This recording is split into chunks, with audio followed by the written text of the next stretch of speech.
Peter Montoya, I'm so excited you're back with us. We had a great time last time, and I know we're going to have a good time this time. So thanks for being here.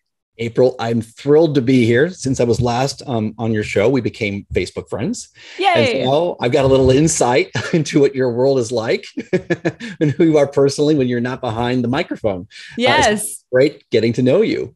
Awesome. Well, I'm thrilled about what we're going to be diving into with this episode, because I would bet that this is a situation that many, if not all, of my listeners struggle with. So before we jump into that, let me just set the stage with a little hypothetical for this audience. So imagine that you are at a family gathering, Thanksgiving, a different holiday, family reunions, and that family member shows up.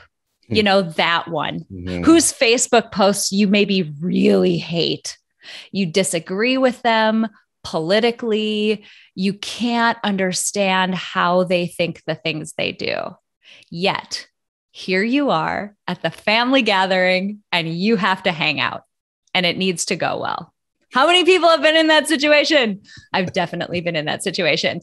And you, thankfully, wrote a whole book about how to handle that situation. So first of all, thank you, because so many of us have had to deal with it. Second of all, what made you tackle that topic? Because it's something we all struggle with and none of us are writing books about it. It seems like a really difficult topic to tackle. So what made you write this book? Great question. And yeah, you're exactly right. My father-in-law holds a very different set of worldviews from me. And during the course of the last presidential term, I found myself getting increasingly angry. He would be sending out emails family-wide, and I was reading the emails, pulling my hair out, kind of doing some moral judgment, going, how could you believe this? How could you support this? What are you thinking? And eventually I replied back to one of his emails in a hard, snarky, aggressive way. In the moment, I felt completely justified. Like, he deserves this awful, horrible reply. And then maybe within a day or so, I went back and read it again and realized how awful it was. And I emailed him again and I apologized. Maybe a month or two later, we had finally had dinner, and he was actually pretty gracious, but he was still a little bit hurt because what I said was so incredibly awful. And he really had to test me to make sure that I was kind of still a member of our family tribe. And so we had some healing to do. And based on that, I really did some soul searching to figure out, why did I do that? Why did I do that? I mean, in the moment, it felt so justifiable to lash out the way that I did, but also I knew it wasn't effective. I knew it, but I did it anyway. Yeah. Oh man. I know everybody who's listening to this is like, oh, I get it. Like, we've been in that situation, and we've increasingly been in that situation, I would say, for a handful of years now. And, the situation hasn't changed, but maybe the topic of focus changes slightly.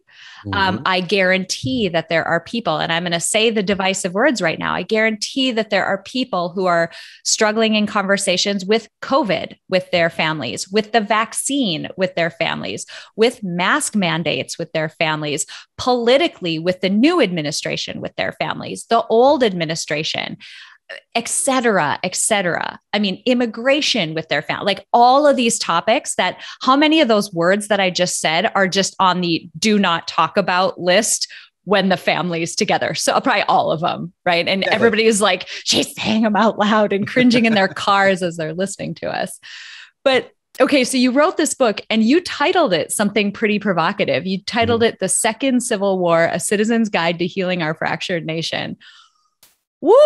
Where did you get that title? That's amazing. So I actually do think we are in a civil war of sorts. And let me explain what that means. So our first civil war between 1861 and 1865 was a hot civil war. We had two different armies, two different governments. 620,000 Americans died, troops died, and maybe another 100,000 civilians, which was 2.3% of the population. It was just entirely awful. And that was a hot civil war. And we don't have that today. There have been deaths because of shootings, riots, and terrorist bomb explosions. In 2020, there were about 35 deaths over political reasons, and maybe about a couple dozen this year, which is awful. But in large part, this is a cold civil war. And a cold civil war are any other techniques that are not hot. And how that's played out for us is largely through shaming and shunning. So those are Cold War tactics. And it's not so much happening at the party level. I've called both the Republican National Committee and the DNC, and I asked them, do you want to annihilate the other party? And they go, well, we want to beat them at the ballot box. But no, our country needs at least two functioning parties to be an effective democracy. So no, we don't want to annihilate them. We definitely want to beat them. So there's no institutions who are kind of waging this war of annihilation. So where is the war being waged? I would call it a social civil war. It's being waged friend against friend, or child against parent, or parent against grandparent, or employer versus employee. And what we're seeing is the tearing of our social fabric. And that's a metaphor that everyone goes, oh, yeah, I totally understand that. But what that really means is almost all of us have friends we don't talk to anymore, or family members who we see less now, or people who we're less likely to cooperate with, or people who we get around and we're automatically anxious. So our superpower as a country is our optimism and our ability to cooperate. And this cold civil war, this social civil war, is undermining our ability to cooperate and get along and solve our national problems. You sum that up so well. I know people feel that. I mean, you listen to this and you can think of exactly who those people are who you avoid a bit or see less, or maybe don't see at all. Or when you do see them, it doesn't go well anymore. And we know from a psychological standpoint that social connection is so important to us, that having meaningful relationships with other people is important. And we also know psychologically that having an openness to experience and openness to information, taking our beliefs, our own beliefs with a grain of salt, is an important and adaptive thing. It can just be really difficult, though, in the current climate that we're in. I feel like it has crystallized in a way that has just made that more difficult. People feel more dug in. It feels like the climate is, and maybe artificially, but it feels like the climate is much more black and white, that if you don't agree, there's just no middle ground there anymore. Have you experienced that as you were thinking about this book? Absolutely. One of the first chapters of my book is called Politics is Our New Religion. And the word religion in this context isn't about a relationship with a higher power. Religion means a way of life. And how it's religious, it's become increasingly manichaeistic. And manichaeistic means a division between good and bad, or good and evil. And so when we make things manichaeistic, we're basically saying that I am all that is good, or my side is all that is good, and your side is all that is evil. And so when we do that on a political level, we're basically making ourselves right. And anybody who even disagrees even a little bit is somebody wrong. I'm guessing that most of us at some point in time have gotten into a conversation with somebody, and maybe we were even just lightly in there, and the other person said, "Oh, all you people think exactly the same. I can tell that you hate all freedoms." And you said, well, no, I just said this one little point over here. And now you are painting me with this broad brush and assuming that I am your enemy and I'm all that is evil. So what this happens in this kind of political religious war that we're in is we demonize the other side. We objectify them. We paint them with a very, very broad brush that makes them evil and us good. This heightens our anxiety. It heightens our senses, and it allows us to be increasingly intolerant and also abusive or discriminatory to people who are not with us. So Yeah. that is what's happening. And it's happening because of how the media is demonizing and vilifying the other side. Yeah. And there's that's so interesting. And to take a quick like psych detour for a second, there's a couple of concepts that come into play here that are incredibly powerful. And we talk about them sometimes in this very conceptual form, but this is one of those great times where like, man, is it just perfectly relevant to day-to-day life, to your experience, to what's happening. And one of those concepts is identity.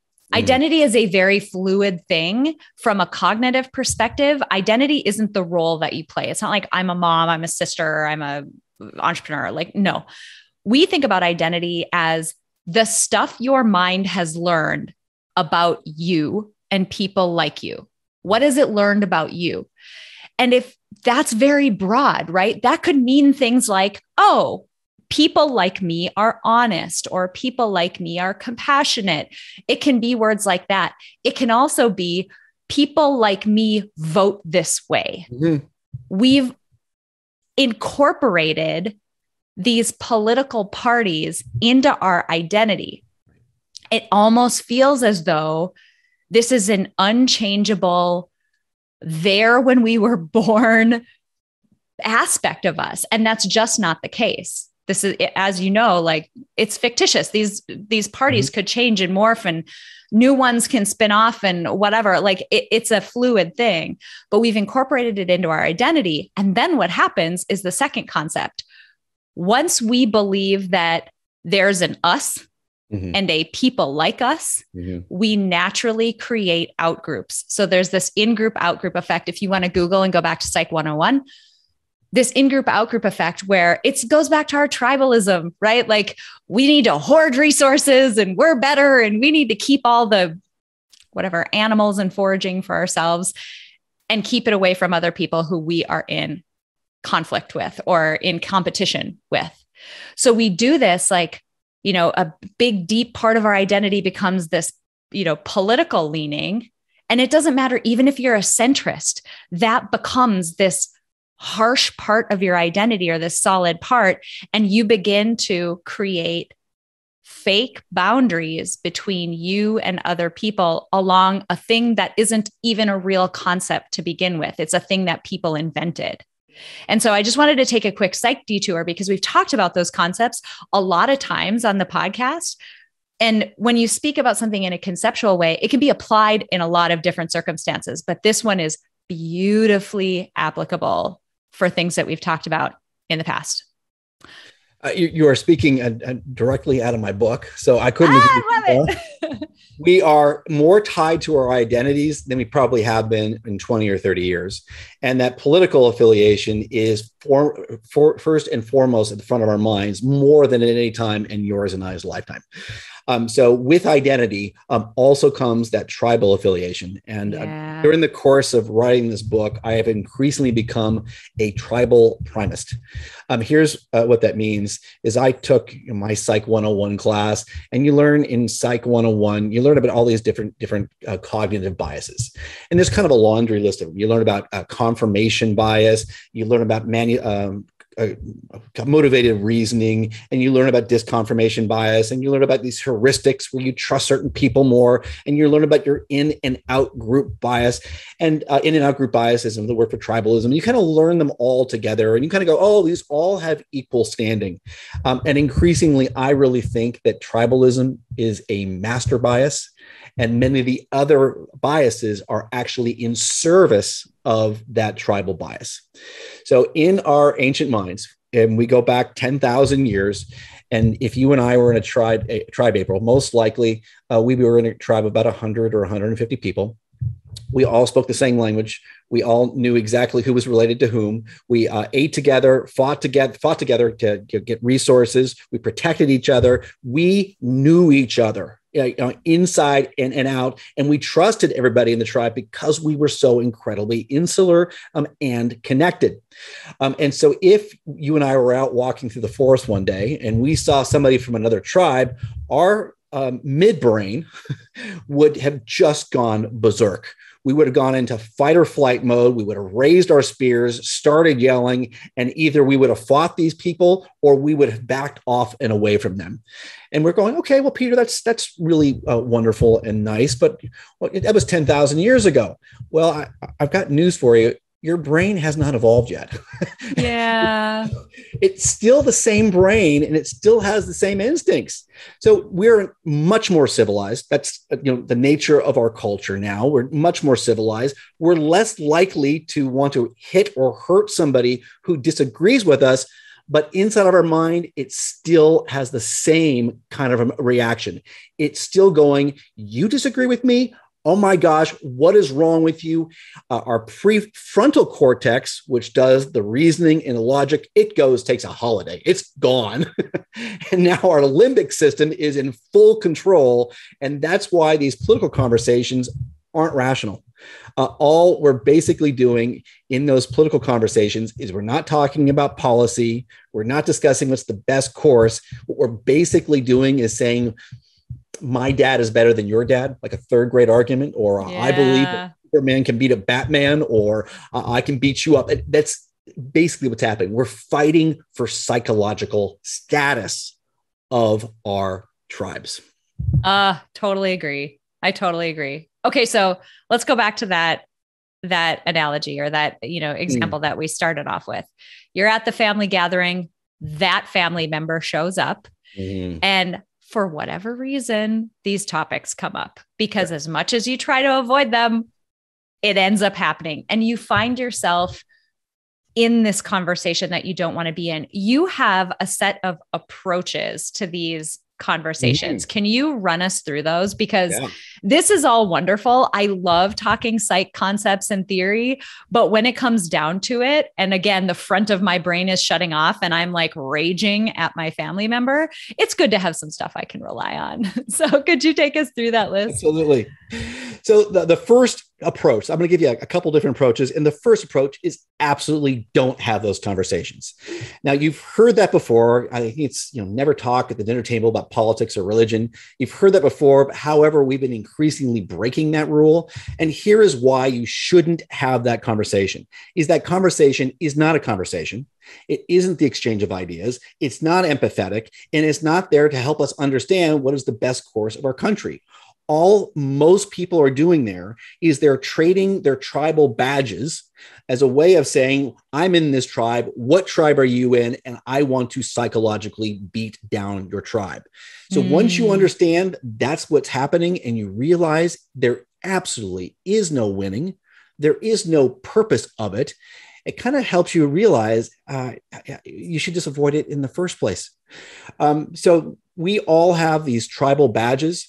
And sometimes tribal badges are physical. You might see somebody with a big, giant, huge part of their hair, which is purple. And you go, oh, I kind of know where they are. You might see someone wearing an American flag and go, oh, okay, I get what they are. You might see someone wearing an American flag with a blue stripe across it.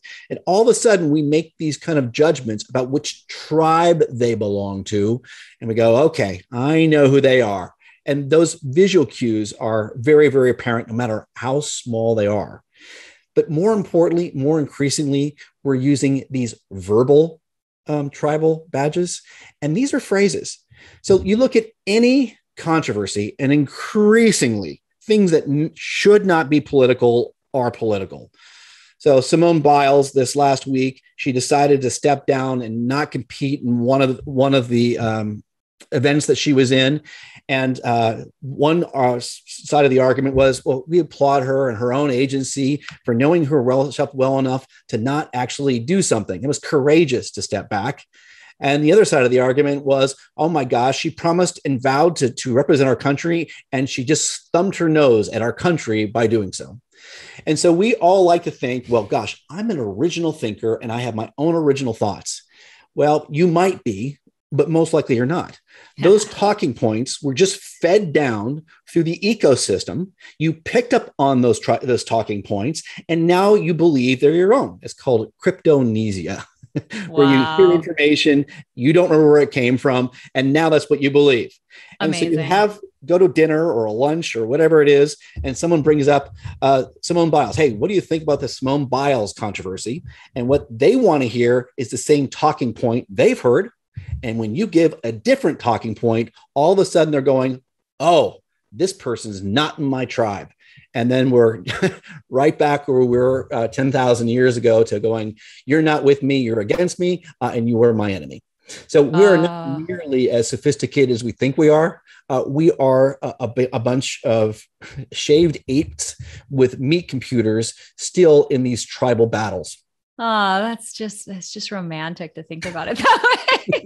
I'm just kidding. I agree. I want to drill in here just a little bit because I'm going to throw a hypothesis out there, but I want you to react because you've thought about this so much more. Here's my hypothesis. Not only do we see these cues, physical, verbal, whatever, and we assume what tribe you're in, as in, who are you? Are you, the blue tribe or the red tribe or the green tribe or the whatever tribe? We make assumptions about who you are. We go 2 steps further, I think, not only who you are, but what you believe. And most importantly, and probably most detrimental, why you believe what I think you believe. Right. That is a great point. So many times, like I've done Monday Mindset Minute episodes where I've talked about the assumption of intent. And this goes back to your conversation about calling the RNC and the DNC and saying, hey, just real quick, is your intention to totally annihilate the other party? And they're like, no. And it's a good point because very few times I would argue a very small percentage of people are actually sitting around thinking, you know what I really want to do? I really want to mess up this particular group of people. I really have hurtful, negative intentions. My goal is to go to the family reunion and hurt my niece. That's what I'm going to do. That's my goal. People, I don't believe, and maybe I'm naive and an optimist, but I don't believe that people have that negative intent. And sometimes when we assume you are of that tribe with this belief, and the reason for that is this malicious intent, we miss the point that they may very well have that belief, but the intent behind it might be something completely different than what we're assuming. Yeah. So yes, we do all sorts of mind reading, and we assume a whole belief package of the other side. And so we might go, okay, well, this person is a Democrat, and therefore they want to, not only are they pro-choice, but they actually want to kill babies. So what kind of person wants to kill babies? Well, only an immoral person. This person is evil. So we attach all sorts of moral values to people's political opinions. But here's kind of the deal is our brains are not truth detectors. And believe it or not, our brains are not that good at moral reasoning. What our brains are really good at is assimilating to our tribes. That is one of our most primary functions, is to make sure that we look and sound like the people that we are around. This is really going to date me, but you probably saw the movie Dances with Wolves. Yes. Kevin Costner plays Captain John Dunbar. He wants to see the West before it's gone. He goes out to Camp Sedgwick, where the post has been dilapidated and everyone's gone. And he comes across the Sioux Indian tribe. The first kind of meetings are a little bit tense and a little bit hostile, but over time they kind of drop their hostilities, openly come up with a little bit of curiosity on both sides. They begin to investigate each other. And before you know it, John Dunbar is learning their language. He's fraternizing with them and becoming friends. He goes on a hunt. He saves a couple of the members from death situations. He starts to dress like them. He speaks their language. And before you know it, he actually has assimilated completely into that tribe. And we know that he's assimilated into that tribe because toward the end of the movie is he gets attacked by Union soldiers who he then kills.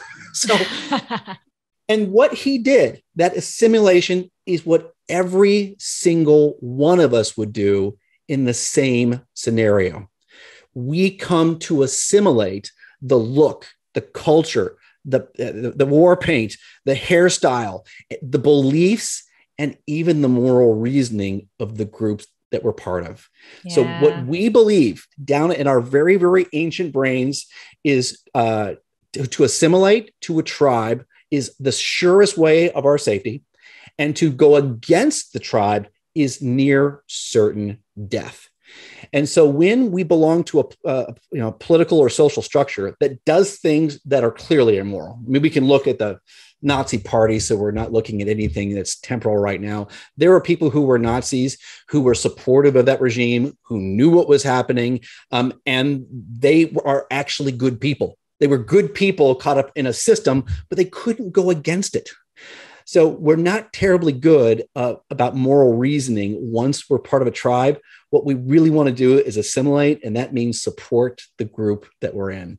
So when we assume another group or people is immoral, the group might be immoral, but most likely the people are just assimilating, not doing a whole lot of moral reasoning. Amazing. That's so interesting. Okay, cool. Very interesting detour. So it would be great if we could avoid all political conversations. Mm-hmm. What if we can't? Or what if we decide, nope, today's the day. I'm talking about it. I'm going down in flames today. I'm doing it. Maybe we had a glass of wine. Maybe it's just really important to us. There could be any number of reasons or combination of them. We find ourselves in the conversation. How do we do this? Like, how do we do it? So I'll give you a couple of different approaches. And the first thing is to frame the conversation. And so April, if you brought up something political with me and I was going, okay, I'm a little bit wary about this, I might say the following. Hey, April, I'm glad to have this conversation with you. However, a couple of kind of my own ground rules. First of all, I love discussion and hate debate. People debate to figure out who is right, and people discuss to figure out what is right. So can we have a discussion rather than debate? And then the next thing I might say is, do me a favor. I'm glad to share with you my point of view, and I really want to hear your point of view, but do me a favor. Please don't try to change my mind. So is that okay if we don't try to argue to change each other's minds? And get those two things probably agreed to, and maybe one more. Hey, as long as we can keep the tone, volume, and language civil, I'm all in. And you set those couple ones as ground rules, and you're probably more likely to have a better conversation. Well, and it gives everybody, not even that person, you, right? It gives everybody the ability to know what playing field they're on, what the rules of engagement are. And you have the ability to say, you know what, that's just not a conversation I can have based on those rules. Okay, cool. Bow out. I love that. So let's say everybody agrees. Love your rules. All right. I'm in. Yeah. Let's have the discussion. Right. So how do we do it well? So you, let's say, April, say something to me that is morally reprehensible to me. You say something which is outrageous to me, and I'm going in my mind, oh my God, how can she say that? What do I say in this moment? Because I don't want to validate what she just said. And if I argue with it, it's only going to calcify her position. And I'm sure we've all kind of had that experience where someone says something that's hateful or ignorant or just plain wrong. And what we're doing inside of our heads is we want to go, are you out of your mind? The email that you sent, right? We want to go down that email path. Oh my gosh. We want revenge on somebody like that. And that is the worst thing you can do, because what it usually does, it inhibits a defensive, or what we call the backfire effect. And usually people double down. It only makes it worse. So what I'm going to recommend in that scenario is you always remain calm and confident and kind. So you go back to that as kind of a mantra: calm, confident, and kind. And you use a technique called reflective listening. And in reflective listening, the first thing you do is you find some point of agreement. And so you could say something like, oh, that is really interesting that you said that. Or if they said anything in there that you agreed with, you raised a really interesting point in there. Or that is a great question, one really worthy of thought. So they've said something morally reprehensible, but yet what you've done, rather than coming back and putting them more on the alert, you've just let the air out. So they just go, oh, okay, this person might be with me. So that way, the first thing that you do is to kind of de-escalate the tension of the conversation. Next, you will listen really with acceptance and empathy, and not with indifference or cold objectivity. So you kind of want to listen like you're really engaged, even though you may be inside your mind going angry. And then the next thing is you want to figure out why they feel that way rather than arguing the point. What brought you to that point of view? How certain are you about that? And so having a discussion about who they are and why they value it is so much more constructive than it is about arguing whatever moral, social, political point that you disagree with. And so that's a much better technique for us to actually build some consensus and build a relationship, rather than having it escalating and devolve into where it almost always does, which is in people screaming at each other about what idiots the other person is.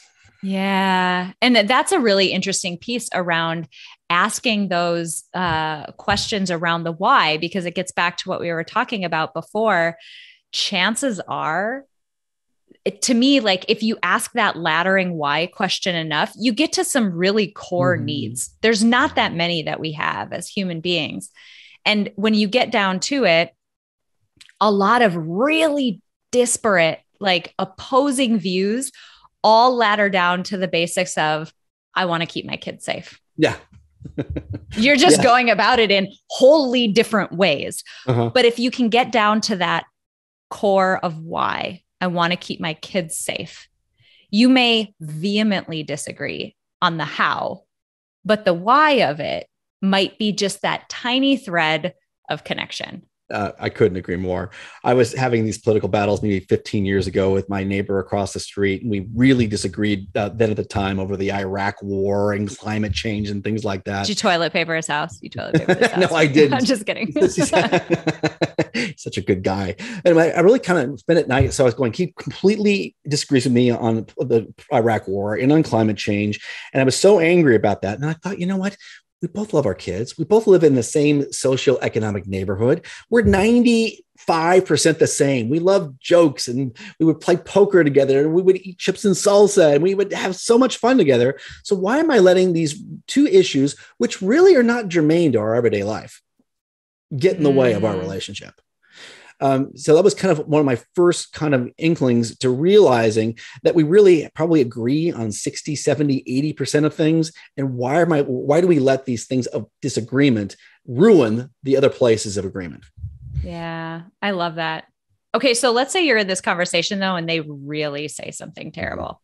Yeah. Like, I mean, it's just, I don't want to say objectively, because we're bad judges of what's objective. I mean, none of us are truly objective, but truly something awful. If it just really degrades to a bad place. I was with a friend, and my friend said, who's a good person, he's a good human being. He said, if I could take a gun and put it to the head of every one of the other side, I would. And he said that. And I agree with many of his political views, but that was an extremist view. And so I adopted this strategy from how you deal with narcissists, and it's called gray rocking. Have you heard of what gray rock is? I have not, but I'm so curious. Yeah. So with narcissists oftentimes bring up topics to get a reaction out of you. That's what they intentionally do. They want to provoke you, and their provocation of you is a way of controlling you. So they want to make you angry. They want to make you upset. They want to somehow get you stimulated, and it is one of the ways they get their cheap thrills. And so to gray rock with a narcissist, and or to gray rock in a social or political conversation when someone says something completely and totally outrageous, is to go to a gray rock. So you kind of envision yourself like a gray rock. Well, you don't have any facial features. You don't nod. You don't reply. You don't blink. You don't look away. You are just stone cold. And you don't agree or disagree. And all you're doing is putting them into this incredibly socially awkward scenario of going, well, if I disagreed, that would give them great energy. If I agree, it gives them great energy, but now I'm giving them nothing and they're socially awkward. And that moment of social awkwardness creates enough of a speed bump in their mind where they're going, okay, this is weird. It's awkward. No one's saying anything. I guess I better move on the conversation.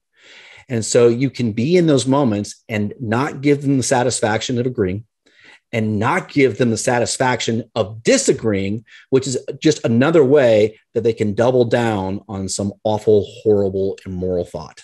I like that as a strategy. And it's interesting because it relates back to a word that you said a little bit ago that I want to make sure that we hit and connect here. You said the word acceptance. Acceptance doesn't mean that you agree with someone. It doesn't mean that you're okay with what they're saying. It doesn't mean you're going along with what they're saying.